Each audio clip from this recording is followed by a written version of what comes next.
Hello and welcome my dear student, I am Ram Niwas Sharma. आज हम बात करते हैं इस साल आने वाले मोस्ट इम्पॉर्टेंट क्वेश्चन, जिसका नाम है सीधे लंबे धारावाही चालक के कारण किसी बिंदु पर चुंबकीय क्षेत्र या चुंबकीय क्षेत्र की तीव्रता। तो इस तरीके से क्वेश्चन जो है 5 नंबर में पूछा जाता है और इस साल आने की संभावना बहुत है। तो इस तरीके से क्वेश्चन आएगा तो हमको कैसे बनाना है, ध्यान से देखिएगा। मैं ओनली 10 मिनट में आपको पूरा सॉल्व करके बता देता हूं।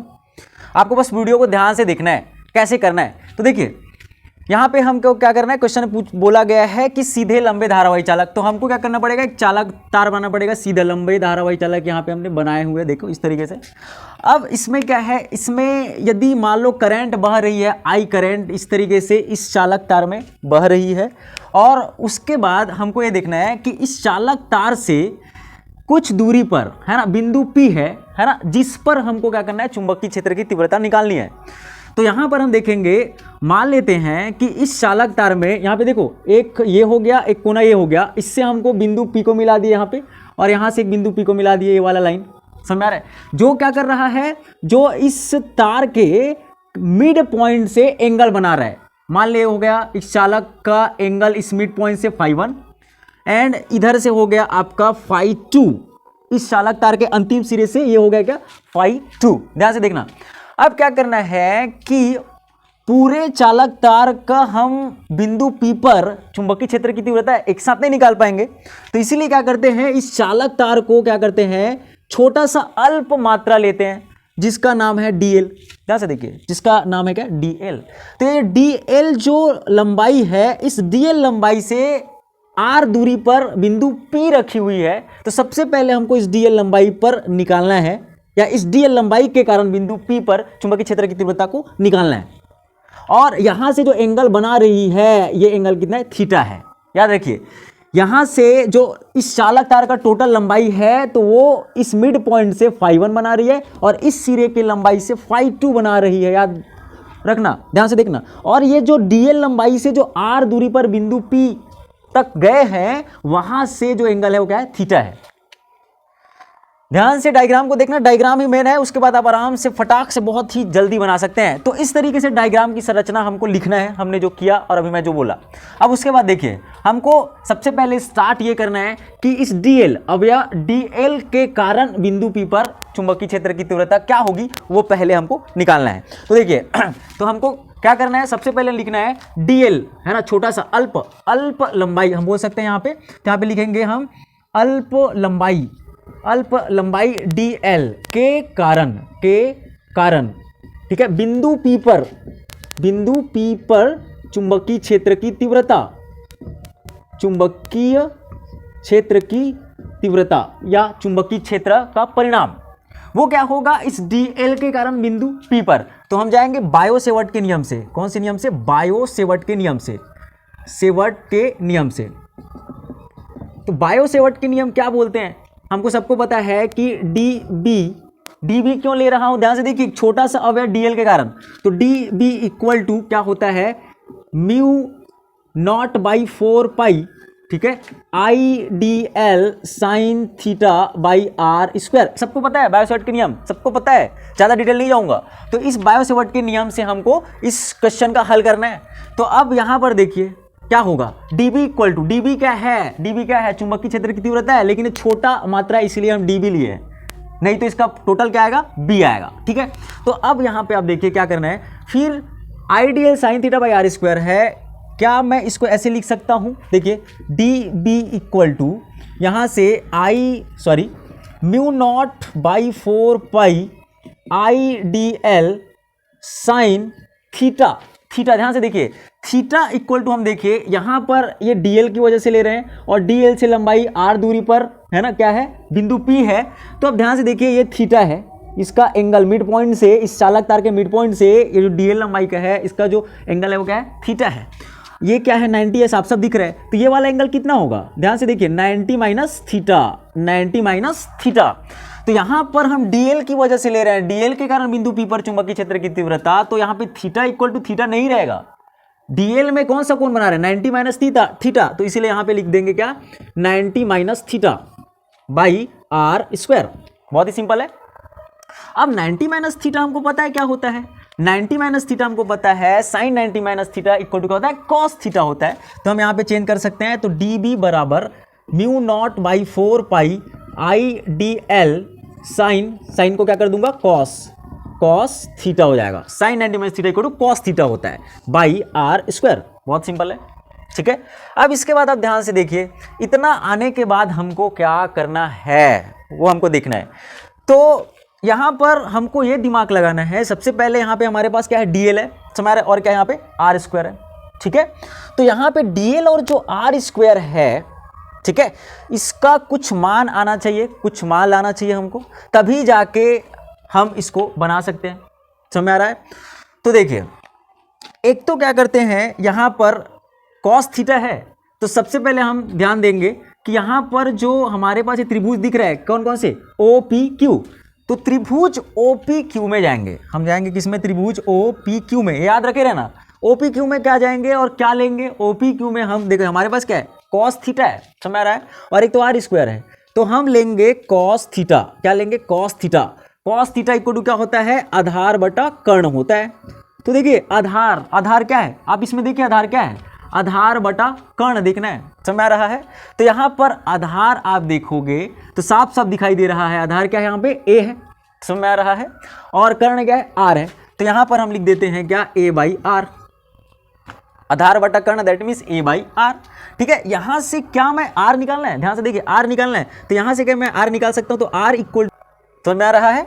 अब यहाँ से आर का मान आ गया, ये चीज हमको याद रखना पड़ेगा, बिकॉज यहाँ पे आर का मान लाना है, ठीक है। दूसरा क्या, यहाँ पे डीएल दिख रहा है, तो डीएल का मान कैसे आएगा, तो फिर से हमको इसी त्रिभुज में जाना है, पीओ क्यू में, और क्या कर देना है, टेन थीटा का यूज करना है। तो यहाँ पे आप देखिए, फिर से लिखोगे आप त्रिभुज ओ पी क्यू में टेन थीटा इक्वल टू क्या होता है, लंब बटा आधार। तो यहाँ से आप देखोगे कि लंब कौन सा है और आधार कौन सा है। तो देखिए लंब इस त्रिभुज में, देखिए ध्यान से देखिए, लंब ये बन रहा है, ध्यान से देखिए लंब है, समझ आ रहा है, जिसकी लंबाई क्या है, एल है, और आधार क्या है, ए है। तो लंब बटा आधार दैट मीन्स एल बाई आधार क्या है, ए है, ए, समझ में आ रहा है। यहाँ से क्या मैं इसको इस तरीके से लिख सकता हूँ, यदि मान लेते मैं यहाँ एल निकालूँ, तो एल इक्वल टू, ध्यान से देखिए, एल इक्वल टू क्या होगा, a tan theta, l equal to, ध्यान से देखिए, l equal to a tan theta. अब क्या करो, इसको क्या, देखो हमको क्या चाहिए, डीएल चाहिए, तो क्या मैं इसको अवकलन करूं, तो यहाँ पे इसका अवकलन करूंगा, तो अवकलन करने पर क्या हो जाएगा, ये डीएल, समझ आ रहा है। और यहाँ पर इसका अवकलन करने पर टेन थीटा का जब हम अवकलन करेंगे तो क्या हो जाएगा, tan theta sec square theta, क्या हो जाएगा, सेक स्क्वायर थीटा, तो ए और हो जाएगा सेक स्क्वायर थीटा।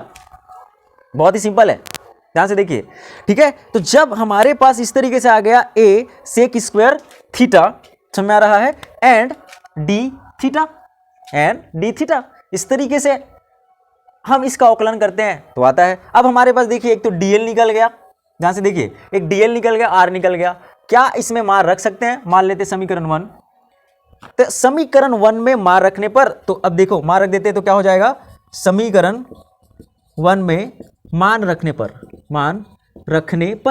समीकरण 1 पे मान रखते हैं तो देखिए क्या होगा, यहाँ पे डी बी बराबर म्यू नॉट बाई 4 पाई, ठीक है, आई, तो आई डीएल का मान देखिए क्या आया है, यहाँ पे डीएल का मान आया है, ध्यान से देखिए, a sec square theta d theta, समझ आ रहा है, और यहाँ से क्या है, कॉस थीटा, ठीक है, और नीचे में देखिए आपका क्या है, आर स्क्वायर, और आर का मान आया है यहाँ पे क्या है, ए बाई कॉस थीटा का होल स्क्वायर, समझ में आ रहा है, क्लियर हो रही है, ठीक है।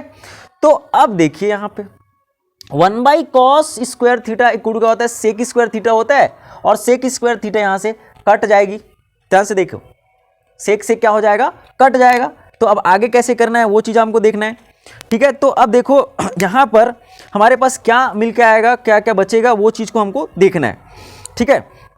तो इसका आगे हम जब बढ़ाते हैं तो देखिए क्या होगा, अब इसको मैं आगे बढ़ाता हूँ तो यहाँ पे आ जाएगा T B equal to mu naught by 4 pi, यहाँ से देखिए आई है ना, ए सेक स्क्वायर थीटा है, और यहाँ पे क्या है, cos square theta. Cos square theta को क्या मैं लिख सकता हूँ ऐसे, देखिए यहाँ पे मैं लिख रहा हूँ आई, ठीक है, a sec square theta sec square theta, ठीक है, and cos theta and d theta, ठीक है, cos theta and d theta, ठीक है। ध्यान से देखिए, मैं इसको लिख सकता हूं ऐसा, a by cos square theta, देखो 1 by cos square theta equal to क्या होगा, सेक स्क्वायर थीटा। ध्यान से देखिए, 1 बाई कॉस स्क्वायर थीटा को मैं लिख सकता हूं सेक स्क्वायर थीटा, मतलब यहां पे हम ऐसे लिख सकते हैं इसको, देखिए ध्यान से, a square and sec square theta, simple है। सेक स्क्वायर थीटा कट जाएगा, ए कट जाएगा। ध्यान से देखिए, तो यहां पर जब कट जाएगा तो हमारे पास क्या आएगा, हमारे पास क्या बचेगा, ये बचेगा, देखिए डी बी बराबर म्यू नॉट बाई 4 पाई, यहाँ से बचेगा आई, ये ए बचा है, एक कट जाएगा, यहाँ से बचेगा ओनली क्या, यहाँ से देखिए, यहाँ से बचेगा आई, ठीक है, और यहाँ से नीचे क्या बचेगा ए, ठीक है, और इधर क्या बचेगा cos theta and d theta, बस इतना ही बचेगा, बाकी सब कट रहा है। अब इतना आने के बाद अब हमको देखना है, ये तो था डीएल के कारण चुंबकीय क्षेत्र की तीव्रता बिंदु पी पर। अब पूरे धारावाही चालक, सीधे लंबे धारावाही चालक के कारण बिंदु पी पर हमको क्या निकालना है, चुंबकीय क्षेत्र की तीव्रता। तो लिखेंगे पूरे चालक तार, है ना, तो यहां पे लिख सकते हैं पूरे चालक तार के कारण, ठीक है, बिंदु पी पर चुंबकीय क्षेत्र। तो यहाँ पे पूरे चालक तार के कारण बोलेंगे तो अब देखो क्या हो जाएगा, यहाँ पे इसका समाकलन हो जाएगा, इसको हम लिख सकते हैं dB, देखिए ध्यान से, समाकलन हो जाएगा बराबर, यहाँ से भी समाकलन हो जाएगा mu naught by 4 pi I by a, ठीक है, और ये हो जाएगा क्या, cos theta and d theta. ध्यान से देखिए, अब बात आती है यहाँ पर लिमिट की, कि इसका लिमिट हम क्या रखेंगे। तो लिमिट में यहाँ पे देखिए यहाँ से क्या है, इसका आखिरी पॉइंट ये है, इसका आखिरी पॉइंट ये है। मैं क्या ऐसा ले सकता हूँ कि यहाँ से इसका एंगल φ2 है और यहाँ से इसका एंगल क्या है, φ1 है। ध्यान से देखिए, तो नीचे वाले को माइनस ले सकता हूँ, ऊपर वाले को प्लस ले सकता हूँ। दैट मीन्स माइनस φ2 से हम कहाँ जा रहे हैं, φ1 प्लस φ1। तो यहाँ पर मैं ले रहा हूँ लिमिट माइनस φ2 से φ1, समझ में आ रहा है, इस तरीके से लिमिट हो जाएगा, बहुत सिंपल है। माइनस दैट मीन्स ये मिड पॉइंट से इधर, तो इधर को मैं माइनस ले रहा हूँ, इसलिए माइनस φ2 से कहाँ जा रहा है, पॉजिटिव φ1। तो यहाँ से हमारा आ जाएगा इस तरीके से लिमिट। अब डी बी का क्या हो जाएगा, बी हो जाएगा इंटीग्रेशन, ध्यान से देखिए, और यहाँ पर इसका हम करेंगे तो बाहर निकाल देते हैं कांस्टेंट जो भी है, तो हमारे पास mu naught by 4 pi constant है, तो हमारे आई बाई ए भी क्या होगा, बाहर निकल जाएगा। यहाँ पर ओनली आ जाएगा माइनस φ2 एंड φ1, और यहाँ पे आ जाएगा cos theta and d theta, integration इसी का होगा। तो कॉस थीटा डी थीटा समझ में आ रहा है। यदि इसका हम इंटीग्रेशन करें, ठीक है, तो क्या आ जाएगा हमारा साइन थीटा, क्या आ जाएगा साइन थीटा। तो यहाँ पे हम लिख सकते हैं बराबर mu naught by 4 pi I by a, ठीक है, और इसका आ जाएगा आपका साइन थीटा, और लिमिट इस तरीके से लग जाएगा माइनस φ2 एंड φ1, ठीक है। अब यहाँ पे क्या कर दो, upper limit minus lower limit, तो यहाँ से आ जाएगा, देखो आ जाएगा mu naught by 4 pi I by a, ठीक है। यहाँ पे देखो upper limit minus lower limit, upper limit क्या है ये, तो यहाँ पे आ जाएगा साइन φ1, समझ आ रहा है, और अपर limit minus lower limit minus, यहाँ पे आ जाएगा साइन, ठीक है, φ2, लेकिन φ2 में क्या है, माइनस है, φ2 में ध्यान से देखिए माइनस है, तो क्या हो जाएगा प्लस, समझ आ रहा है। तो यहाँ पर हमारे पास आ गया पूरे सीधे लंबे धारावाही चालक के कारण बिंदु पी पर चुंबकीय क्षेत्र की तीव्रता mu naught by 4 pi I by a sine φ1 plus sine φ2। अब यहाँ पर आप कंडीशंस अप्लाई कर सकते हो, यदि एग्जाम में कंडीशंस दिया है कि यदि बिंदु P उस चालक तार से क्या हो, बहुत पास हो, समझ आ रहा है, यदि बिंदु P चालक तार के बहुत समीप हो, ऐसा बोल दिए, या ये जो चालक तार है वो असीमित लंबाई का है, ऐसा बोल दिए, तो क्या होगा, सिंपल सी बात है, इस चालक तार की लंबाई बहुत असीमित होगा, तो देखिए ये P क्या होगा, इधर नज़दीक आएगा, बहुत सिंपल है। अब इसको जितना लंबा करोगे ये क्या होगा, P इतना ही नज़दीक आएगा, मतलब एक करीब करीब P यहाँ पर आ जाएगा, यहाँ पर आ जाएगा, ये इस तरीके से बन जाएगा, ऐसे यदि कंडीशन देता है तो हमको क्या करना है, हमको φ1 एंड φ2 का मान को बस चेंज करना है। समझ में आ रहा है, यहाँ तक समझ में आया, अब स्क्रीनशॉट ले सकते हैं। अब इसके बाद हम आगे इसका एक कंडीशन देख लेते हैं। यदि कंडीशन पूछा तब बनाना है कि यदि बिंदु P चालक तार के समीप हो या चालक तार बहुत लंबी हो तो क्या करना है, ठीक है। तो देखिए उसको मैं मिटा रहा हूँ। तो यहाँ पर क्या करना है, यदि पहला कंडीशन यदि दे दिया कि बिंदु P नज़दीक है, बिंदु P है ना तार के नज़दीक, नजदीक हो तो देखिए क्या होगा, वहां पर हमको φ1 का मान एंड φ2 का मान को आपको क्या करना है, चेंज करना है। तो φ1 का मान क्या हो जाएगा π/2, ध्यान से देखिए, एंड φ2 का मान भी क्या हो जाएगा π/2। π/2 का मतलब क्या होता है 90 एंगल। समझ रहे, π/2 क्यों कर रहे हैं, तो यहाँ पे देखिए मैं इसको बना सकता हूँ, मान लीजिए चालक तार है, लंबाई है, ठीक है, इस तरीके से।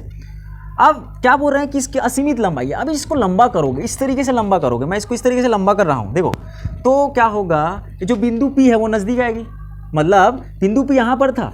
अब इसको जैसे लंबा करोगे तो बिंदु P बहुत सीमित, यहाँ पे लगभग यहाँ पे आ जाएगा बिंदु P। समझ रहे, इसको जितना लंबा करोगे इतना ही इधर आता जाएगा। तो अब इस तरीके से आप ऐसे आप लाइन जब बिंदु P को मिलाने वाली जो φ1 एंड φ2 खींचोगे इस तरीके से, तो देखो इस तरीके से बनेगा, ये ऐसा, मतलब करीब करीब आप देखोगे तो ये 90 हो जा रहा है। यहाँ पे देखो ध्यान से, 90 हो जा रहा है, ये 90 हो जा रहा है φ1 एंड φ2। इसीलिए यहाँ पे φ1 equal to π/2 and φ2 equal to π/2 इसीलिए करते हैं। समझ में आ रहा है, तो ये ध्यान रखिएगा। अब इस मान को हम इसमें रख देते हैं, तो हमारे पास आ जाएगा, देखो b इक्वल टू μ0/4 πi/a, ठीक है, एंड यहाँ पे आ जाएगा साइन π/2, ठीक है, एंड प्लस साइन π/2। अब साइन π/2 मतलब सबको पता है 90, तो यहाँ पे आ जाएगा μ0/4 πi/a, ठीक है, और यहाँ से साइन π/2 दैट मीन्स 90, साइन 90 क्या होता है 1, ठीक है 1, और साइन इसका भी क्या होगा 1, तो 1 क्या होगा 2, तो यहाँ से आ जाएगा μ0/4 पाई और ये क्या हो जाएगा 2i/a। समझ में आ रहा है, ये आ जाएगा b का मान चुंबकीय क्षेत्र जब चालक तार असीमित लंबाई पर हो तो, या बिंदु क्या बोल सकते हैं, अब असीमित लंबाई पर होगा तो बिंदु P तो नजदीक आएगी ना, या बिंदु P जब चालक तार के नजदीक हो तो ये कंडीशन लेना है, φ1 एंड φ2 का मान चेंज कर देना है। बहुत ही सिंपल है, तो वीडियो को आप एक बार देखिए, पूरी तरीके से समझ में आ जाएगा।